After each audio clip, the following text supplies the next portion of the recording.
একদিন মূসা নবী পাহাড়ের পাশ দিয়া যাইতেছে, আল্লাহর সাথে কথা বলবে।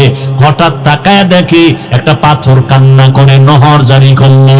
মূসা নবী বলে, এ পাথর কেন কান্না করো? পাথর বলে, নবী মূসা, আল্লাহ বলছেন পাথর দিয়ে নাকি জাহান্নামের আগুন জ্বালানো হবে, এই ভয়ে কান্না করি। আল্লাহকে একটু জিজ্ঞাসা করবেন, আমারে আমার মাওলায় মাফ করবেনি। মূসা নবী আল্লাহর কাছে চলে গেলেন, কথা বললেন উপত্যকায় বসিয়া। এরপরে বিদায় হচ্ছেন, আল্লাহ নিজে বলেন, ও মূসা, পাথরের কথা কি তুমি ভুলিয়া গেছো? হ্যাঁ আল্লাহ, ভুলে গেছি। যাও, পাথরের যাওয়ার বেলায় বইলা দিও আমি পাথরের মাফ করে দিয়েছি।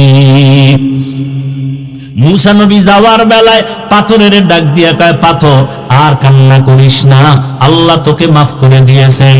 পাথরকে এই কথা বলে মূসা নবী চলে গেলেন। কিছুদিন পর ওই পথ দিয়ে আবার রওয়ানা।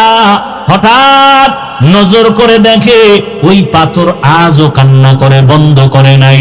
আল্লাহর নবী মূসা বলে, এই পাথর, এতদিন তো কান্না করেছিলি জাহান্নামের আযাবের ভয়ে, আল্লাহ তো মাফ করে দিয়েছেন, এখন কেন কান্না করো?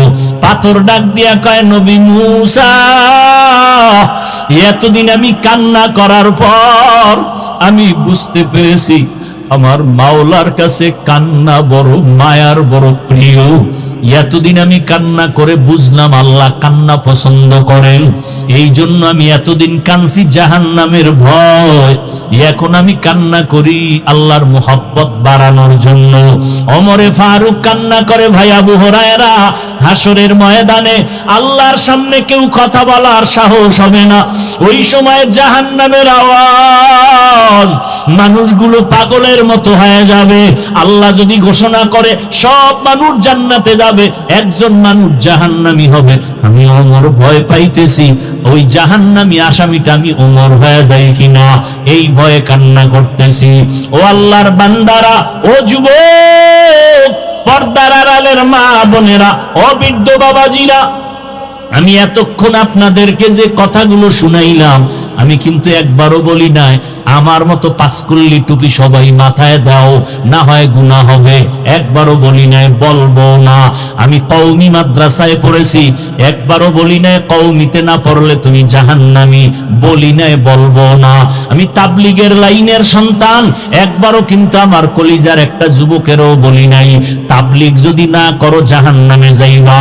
আমি আহলে হক পীর মাশায়েখের লাইনের সন্তান, একবারও কিন্তু বলি নাই পীরের কাছে না গেলে তুমি জাহান্নামে যাইবা।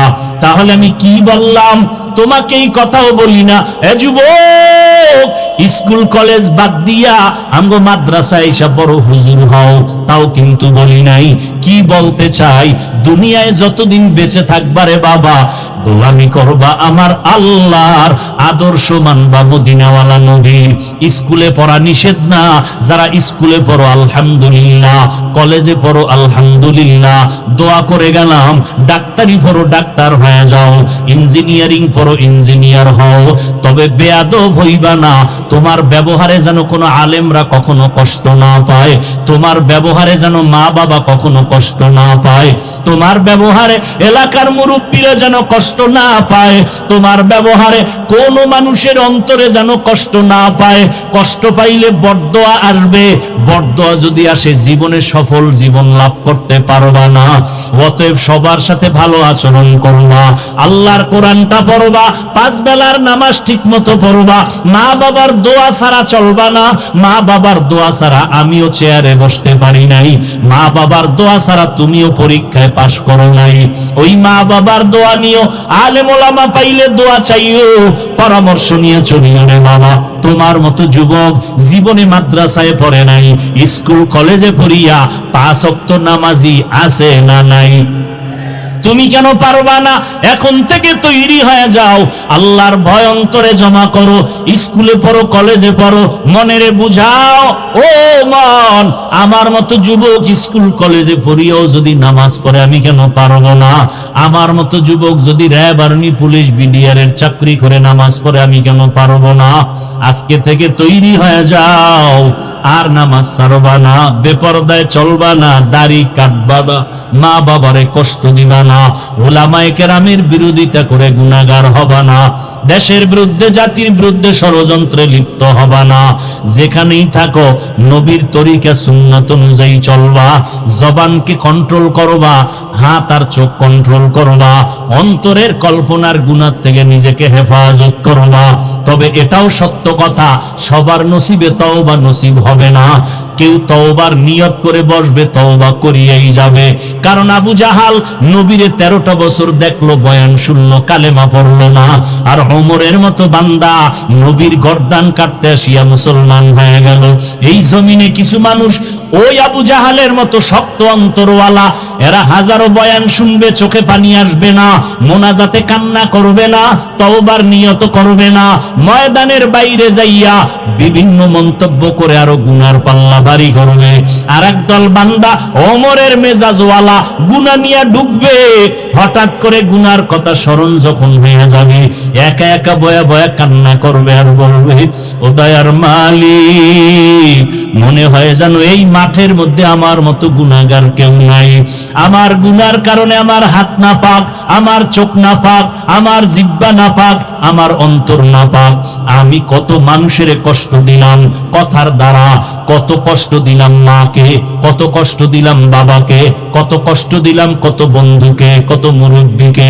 ও আল্লাহ, বুঝতে পেরেছি, আজকে থেকে নিয়ত করে ফেললাম, মরিয়া গেলে যাব, আর নামাজ ছাড়বো না, আর দাড়ি কাটবো না, বেপরদায় চলবো না, মা বাবার সাথে বেয়াদবি করবো না, উলামায়ে কেরামের বরদোয়া নিব না, সহি তরিকায় নবীর মোহাব্বত নিয়ে 5 বেলার নামাজ পড়বো। আল্লাহর মোহাব্বত নিয়ে যখন বান্দা তওবার নিয়ত করবে, দিলটা নরম হবে, চোখে পানি আসা শুরু হয়ে যাবে। যাদের দিল শক্ত, এদের চোখে পানি আসে না।